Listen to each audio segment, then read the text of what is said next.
බදු වලින් පැනලා යන්න උත්සාහ කිරීමක් විදිහට මේ ලීසින් පහසුකම් වලට පිවිසෙන පිරිස වැඩි වෙලා තියෙනවා.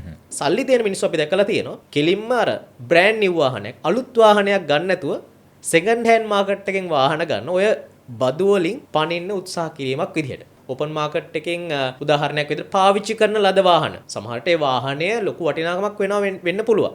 හැබැයි අඩු වටිනාකමකට අරගෙන නැත්තම් ඒව තක්සේරු කිරීමක් කරලා මේ මිලදී ගන්නේ වෙන වටිනාකමකට කියලා පෙන්වන සමහර අවස්ථාවලදී ওই මූල්‍ය සමාගම් හරහා ඒ අදාළ වත්කම් මිලදී ගන්න අවස්ථා තියෙනවා. මිනිස්සුන්ට තියෙන්නේ මේ වාහනයක් ගන්න ඕන හදිස්සිය මිසක් අර ඒ එතනින් එහා මේ මූල්‍ය ගනුදෙනුව සිද්ධ වෙන්නේ කොහොමද වාරික කොහොමද සකස් වෙන්නේ වාරිකවල පොලි අනුපාත කොහොමද මේවා ගැන ලොකු අවබෝධයක් නැහැ.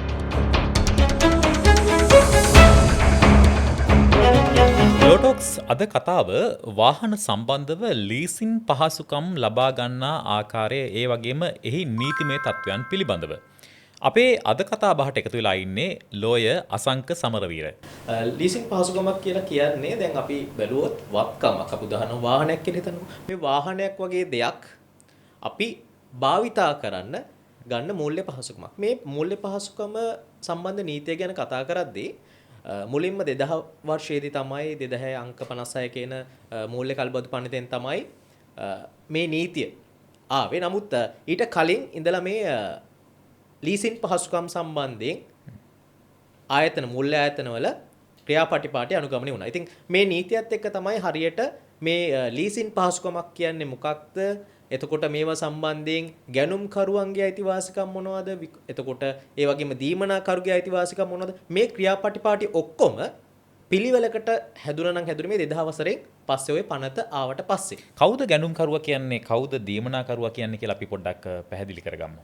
හිතන්න කවුරු හරි කෙනෙක් ලීසින් පහසුකමක් ගන්න යනවා. වාහනයක් මිලදී ගන්න වෙන්න පුළුවන්. නැත්නම් වාහනයක් පාවිච්චි කරන්න වෙන්න පුළුවන්. මූල්‍ය පහසුකමක් ගන්න යනවා. ඒ යන කෙනාට තමයි අපි මෙතනදී කල්බදු ගැනුම්කරු විදිහට අඳුරගන්නේ. එතකොට කල්බදු දීමනාකරු වෙන්නේ කවුද කියලා අපිට සලකලා බලන්න. එතකොට අපි බැලුවොත් සමහර අවස්ථාවලදී මූල්‍ය සමාගම් කල්බදු දීමනාකරු වෙනවා. ඒ වගේම බැංකු වැනි ආයතන මේ අවස්ථාවේදී මේ කල්බදු දීමනාකරු වශයෙන් කටයුතු කරනවා.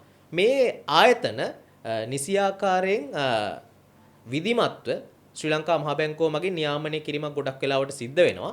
මොකද මේ කල්බදු පහසුකම් කියන කාරණාවේදී අපි දන්න මූල්‍ය ආයතන නැත්නම් වෙලාවලදී අර අපි කියන්නේ වංගු ගන්නවයි කියන්නේ.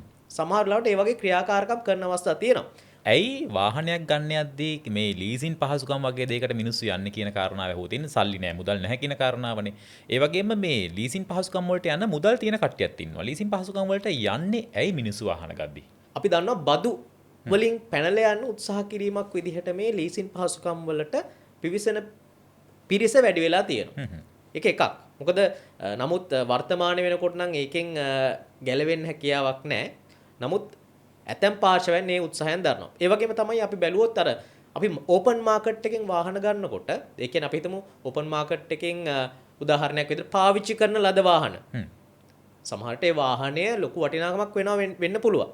හැබැයි අඩු වටිනාකමකට අරගෙන නැත්තම් ඒව තක්සේරු කිරීමක් කරලා මේ මිලදී ගන්නේ වෙන වටිනාකමකට කියලා පෙන්වන සමහර අවස්ථාවලදී ওই මූල්‍ය සමාගම් හරහා ඒ අදාළ වත්කම් මිලදී ගන්න අවස්ථා තියෙනවා. එතකොට අපිට බැලූ බැලමට පේන්නේ අර මූල්‍ය පහසුකමට ගිය වටිනාකම් විතරයි ගිණුම්ගත වීම සිද්ධ වෙන්නේ.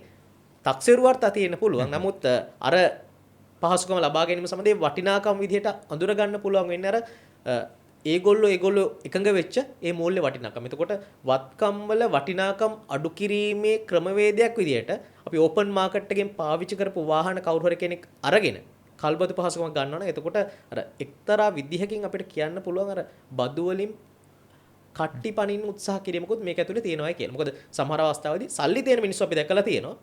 කෙලින්ම අර බ්‍රෑන්ඩ් නිව් වාහනයක් අලුත් වාහනයක් ගන්න නැතුව සෙකන්ඩ් හෑන්ඩ් මාකට් එකෙන් වාහන ගන්න ඔය බදු වලින් පනින්න උත්සාහ කිරීමක් විදිහට. එකවර මුදල් දීලා මේ වාහනය මිලදී ගන්නවට වඩා මේ විදිහට ලීසින් පහසුකමක් කරා වාහනයක් මිලදී ගද්දි මොන හරි වාසියක් තියනවද ඔය කිව්වට වඩා? නෑ. ඒකට වඩා නම් මොනවත් වාසියක් නෑ. හේතුව තියෙන්නේ මොකද? දැන් අපි බැලුවොත් එimhe ලීසින් පහසුකම් බැලුවම මේකේ පොලි ප්‍රමාණයක් තියෙනවානේ. එතකොට එකවර මිලදී ගැනීම කියන කාරණාවේදී ඒකේ වාසියක් තියෙනවා. නමුත් අපි හිතමු මූල්‍ය ආයතනයක් නැත්නම් මූල්‍ය ආයතනයක් කියන එක අපි මූල්‍ය ආයතනයක් පැත්තෙන් ඒක ලාභයි. ලීසින් පහසුකම් ලබා දෙන දීමනාකරුවෙක් විදිහට ඒ වගේම සමහර අවස්ථාවලදී අපි බැලුවොත් අපි ව්‍යාපාරයක් කරගෙන යනවා නම් අපේ ප්‍රාග්ධනය අපි එකපාරට වාහනයකට හිර කරලා තියෙනවා නම් ඒක ව්‍යාපාරය අපි කියනවා මේ working capital එක කියලා කාර්ක ප්‍රාග්ධනයේ හිරවීමක් වෙනවා. ඉතින් ඒ කාර්ක ප්‍රාග්ධනයේ හිර කරගන්න නැතුව මේ ලීසින් පහසුකමක් ගත්තාම ගොඩක් වෙලාවට අපේ මුදල් යම් ප්‍රමාණයක් ව්‍යාපාරයේ රඳවගෙන මේ ආකාරයෙන් කටයුතු කරන්න හැකියාවක් තියෙනවා. ඉතින් ඕක තමයි ප්‍රධානම තත්ත්වයන් විදිහට අපිට අඳුර ගන්න පුළුවන් වෙන්නේ ඔය ලීසින් පහසුකම් කියන එක ලබා ගැනීම සම්බන්ධයෙන්. ඔව්. කල්බදු සමාගමකට මේ Tamanගේ ආදායම ඉපීමේ ප්‍රධාන මාර්ගය වෙන්නේ එහෙමනම් ලීසින් ලබා දීම. ලීසින් ලබා දීමෙන් ආදායමක් උපයන්න පුළුවන්ද? ලොකු ප්‍රාග්ධනයක් හරිහම්බ කරගන්න පුළුවන්ද මිනිසුන්ට ලීසින් දීලා? ඔව් දැන් ගොඩක් වෙලාවට අපි බැලුවම් මේ ලීසින් පහසුකම් ගන්න ගියාම මේ මිනිස්සුන්ට තියෙන මේ වාහනයක් ගන්න ඕන හදිස්සිය මිසක් අර ඒ එතනින් එහා මේ මූල්‍ය ගනුදෙනුව සිද්ධ වෙන්නේ කොහොමද වාරික කොහොමද සකස් වෙන්නේ වාරිකවල පොලි අනුපාත කොහොමද මේවා ගැන ලොකු අවබෝධයක් නැහැ. මේ වාහනය ගන්න තියෙන හදිස්සිය නිසා ඉතින් ඕවා ගැන සැලකිලිමත් වෙන්නේ නැතුව සමහර වාරිකයේ කීයද කියලා අහගන්නවා වෙන්න පුළුවන්.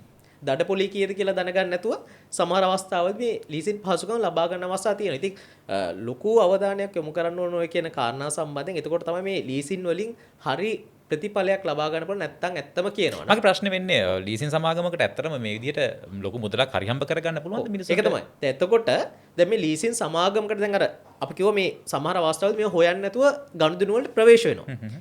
අපි හරියටම බැලුවොත් එම් වාහනයක වටිනාකම කීයද කියලා අපි හිතමු ලක්ෂ 100යි කියලා.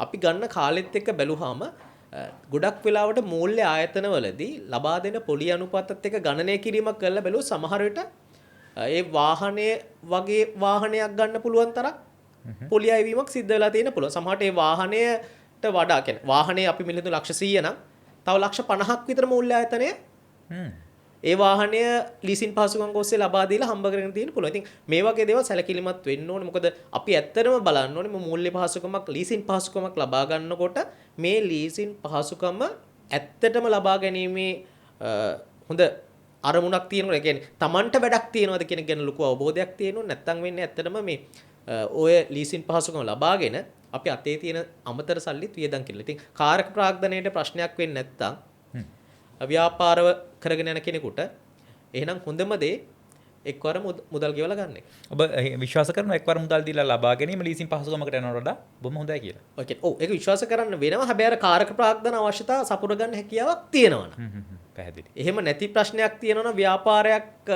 ලීසින් පහසුකමක් කියන කාරණාවට කියන්නේ අපි කාර්ක ප්‍රාග්ධනයේ ගැටලු එන කෙනෙක් නම් එහෙම එන්නේ හැකියාවක් තියෙන කෙනෙක් ඉන්නවා නම් එකපාර වාහනයක් ගත්තයි කියලා කියන්නේ මුළු ව්‍යාපාරයම එක අවස්ථාවකදී හිර වෙන අවස්ථාවක්. ඉතින් ඕවා ගැන හොඳට සැලකිලිමත් වෙලා කටයුතු කරන්න. ඉතින් මූල්‍ය පහසුකමක් ලබා ගන්නකොට ලීසින් පහසුකමක් ගන්නකොට හොඳට කල්පනාවෙන් තමයි ඒ කියන්නේ පහසුකම ලබා ගන්න ඕනේ. ඉතින් ඒ කියන කාරණා ගැන අවබෝධ